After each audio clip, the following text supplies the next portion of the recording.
I suppose I sort of have a get-out-of-jail-free card this morning. I only got about a third of the way through what I was trying to say this morning. Next week, we're going to look at the Solomon's history a little more.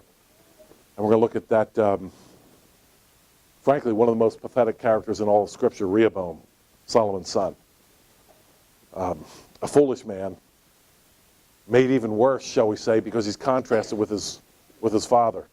If you had been living at that time, you just would have been shaking your head. How can a man who is so wise have a son who's so foolish? But that is what happened. We'll look at that next week. Wanted to get there this week, and I was concerned that we wouldn't, so we did not. Who has the first question this morning?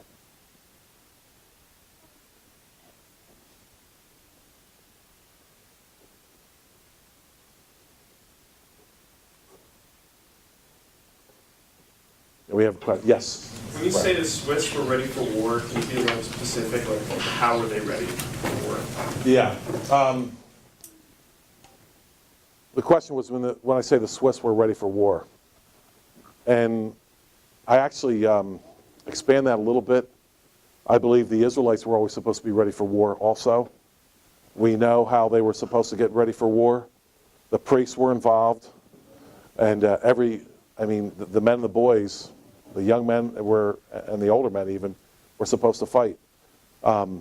Speaking of that, where Israel is placed on we have the Mediterranean Sea to the east or to the west, and basically have the desert to the west. There were a lot of wars that were going on between let's say, Syria, Libya, Egypt, that sort of thing. And in order to really conduct those wars, they often had to travel straight through the land of Israel. If they were ready for war, they could have stopped a lot of bloodshed. You had to march through that area, and when the land of Israel was there, it was a very fertile area. And if you were a marching army, you'd want to go through there because there'd be lots of, you could support the army. A marching army, they eat a lot of food, and they're not producing much. Actually, more like destroying things as they go. Talking about the Swiss very briefly. Okay, let's talk about this for a second. I have a son in the Guard. Okay, if there was ever, I encourage him to join the Guard rather than the Army. These days, it would probably discourage him from joining either one. But in any case, the idea of the Pennsylvania Guard, the idea of it was to defend Pennsylvania. If he were called into action, he would have to drive, take him half hour, 45 minutes to get to his place to get to his fort, if you will. Take more time to gather equipment, and it'd be a matter of hours at a minimum that he would be ready to defend. I might have mentioned this before, but when Peter Hammond, who we know spent some time in Switzerland, he stayed with a family one of the young men was part of the Swiss Defense Force. And every young man is. They practice for a couple hours, or a couple weeks out of the year. They practice during the week, and they're armed. And he asked this young man how soon he could be ready to actually fight. And he said he didn't know, and Peter said, I'll time you. All right? How long do you think it took him? I still remember how long it took him. 5 minutes and 26 seconds.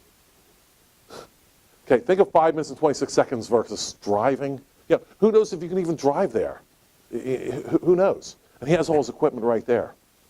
And so they not only did that, but I remember I talked to a friend of mine one time who told me that he spent some time in Switzerland, and he saw these train tracks just going right and stopping in the mountain, right? He's like, what's the purpose of train tracks going to a mountain? You're dropping something off? What are you doing? And his friend said, now let me see if I can show you. So he talked to the right people, and he got in behind. The whole side of that cliff on the mountain was fake, all right? They could move it, and inside were all kinds of defensive weapons. They could move the front of the face, right? They could pull out these defensive weapons, these huge guns, on a train track and then put them back so you wouldn't know where it came from. So they have all these methods of, yes, killing and destroying that they haven't had to use for hundreds of years because they're ready for war, and thus they're able to keep at peace.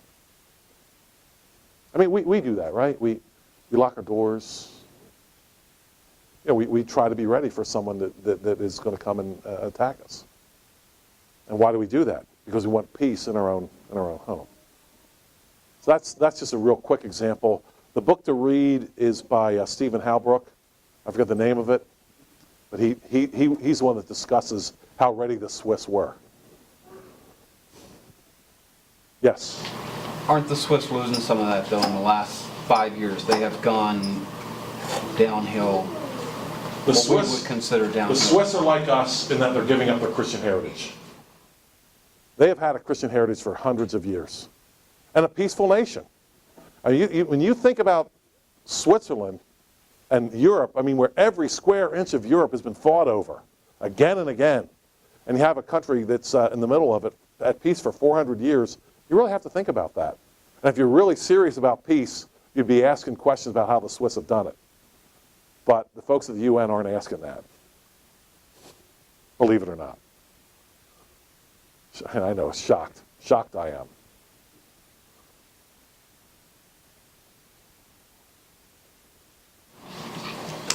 Question? Yes? Can you talk a little bit about work, work before the fall versus work after the fall, and the goodness of work versus the curse of work? Yes. Thanks for mentioning the curse of work. Work itself is not a curse, right?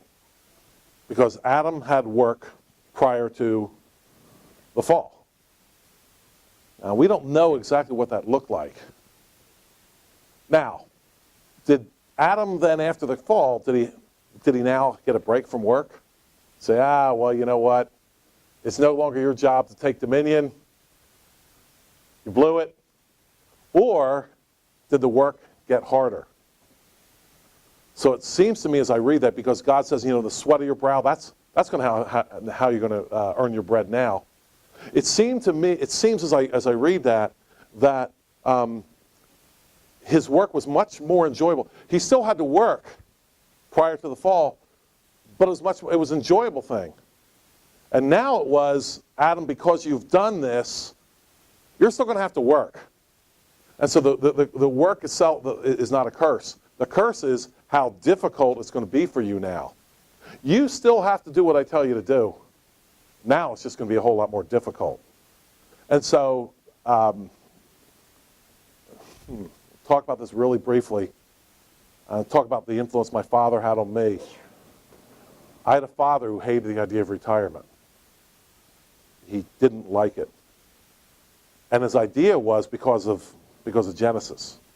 Because he felt that God had said you're supposed to work, and as long as you can work, why should you ever get to the point where you're just going to sit around and not work? Now, he was realistic. You get older, you slow down. Maybe your work changes. You don't work as hard or the same way as you did earlier. But he felt that Genesis taught us that work is actually a good thing, and there's never really a time in your life when you're not supposed to work. And I still recall, I might have mentioned this before, but he died in his sleep. My sister found something that he'd been reading the day before he died. His mind was he was 86. His mind was falling apart on him. And he couldn't concentrate like he could before. But he had actually, the day before he died, was reading an article, or trying to read an article, I think, about how to pass on the faith to the next generations. So in other words, he was working right until the time he died, but I mean his work looked different. But work being a good thing, the curse being now it's going to be a lot harder for you, but you're going to have to do it anyway. I don't know if that answers your question or not. Yeah, we say even in Christian circles that work is a curse. Not true. It's the that's right. That's right. As a result of the curse. Yes, Jeremiah. Well, you pointed out also that Solomon points out that it's a gift of God to be able to enjoy our work.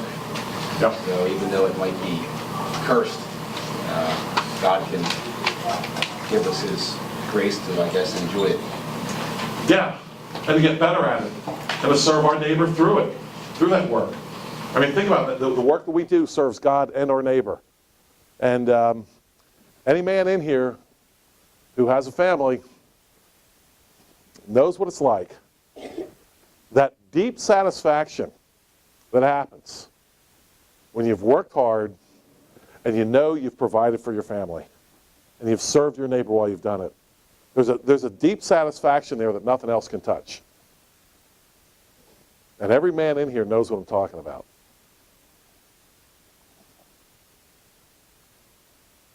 Who else has a question? Yes. So much, but you were talking about the dancing. I think it makes me. Thank you for bringing up dancing. Come on, we've been 15 minutes talking about dancing. Well, I'm just thinking back to when they crossed the Red Sea. They danced after that, but it was more of a thankfulness, and it was more of a something for God rather than for man. Yeah. Celebratory, yeah. Yeah, after they talk about a time to kill, right? Miriam leads the women in dancing after they've crossed the Red Sea, and they say, the horse and the rider, he's thrown into the sea, and that's their dance. I don't know what the tune was, but that was the words in any case. And yeah, dancing was an act of worship at that point.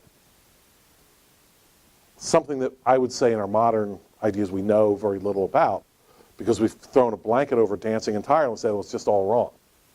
But I don't see how you can get that from actually reading the Bible at all. And I believe that's the first time we see dancing in a corporate sense, and I think it's Exodus 15, I'm not sure. And that it should be a celebratory thing rather than what we think of it as. Yeah, we think of it as sensuous. I think we've given up proper dancing. It's another thing that we've given up and let the pagans sort of take over, and then we just define the whole thing as bad. We shouldn't. I've given it up. You know the humor on the dancing? Yes. There was an Amish minister who... An Amish minister was talking about dancing. It should be good. He came up after church, this guy he was reading through Ecclesiastes after church. One of the church members comes in and said, well, we're not really supposed to dance. When there is a time to dance, obviously. He said, yeah, if someone's in the bathroom and you got to go in. Okay. Yeah. Yeah, wow. How about that? Yes, Toby. On back to the Swiss again and the UN. The UN was like formed in 45 or something. Swiss didn't even join until like 2002 or something. So, they had a lot going right. And I think even that vote to join was a narrow. Yeah.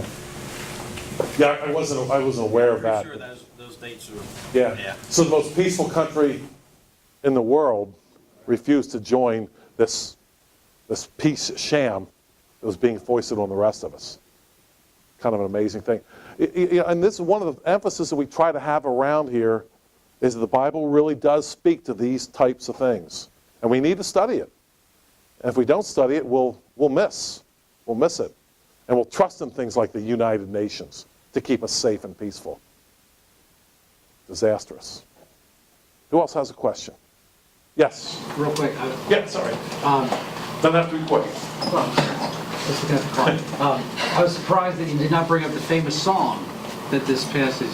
Oh, yeah. Yes. Yeah, you know what? I didn't bring it. I thought about it. And what Tim is talking about, a song that came out, early 70s, late 60s? For everything, turn, there is a season. Raise your hand if you heard me, yeah. A time to live, a time to die, a time for peace, I swear. Okay. It's not too late. Yeah. Yeah. With me singing, it wouldn't have been quite as popular as it was. I actually never could figure out the point of that song. I think the point was it was a peace song, you know, Vietnam and all that kind of stuff, but it had no means to attain that peace. But if you, I don't know if you know the name of it. Is that what's called? Turn, Turn, Turn? How do you know? It's in my kid's song CD that I heard, and I thought it was a Christian song because I thought it was from the Bible. I was like, oh, this is sweet. So anyway. Okay. All right, it's called Turn, Turn, Turn. Okay. If you listen to that song, it quotes the passage that we read this morning, but it has no answers. It just, and pagans can sometimes ask, here's what they're good for sometimes. They can sometimes ask good questions, and they can sometimes describe a situation. What they can never do is give answers. Just can't. Did they go beyond? Okay, I can't even remember. They stop at verse. Yeah. But for some entertainment, you can listen, get on YouTube, I guess. It's on YouTube? I don't know, probably. Everything else is. Yeah. Yes? What is the point of the passage though? He's saying there's time for this, there's time for that, there's time for this. It seems he could just say there's a time and place for everything. Yeah. Is it just for encouragement for us? No, I think what he's doing there is I think he's coming to the end of himself. I think he's applying to personal action what he applied to the physical universe in chapter 1. I think chapter 3 parallels chapter 1.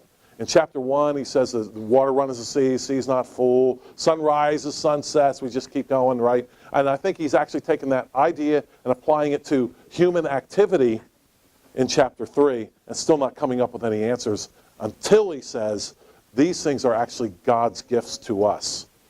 And then he talks about the sovereign God for the first time, because up until this time it's kind of like been sovereign Solomon.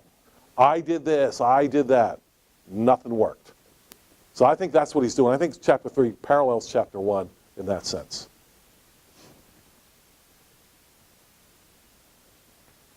Okay, thanks for your kind attention here this morning. I'm going to ask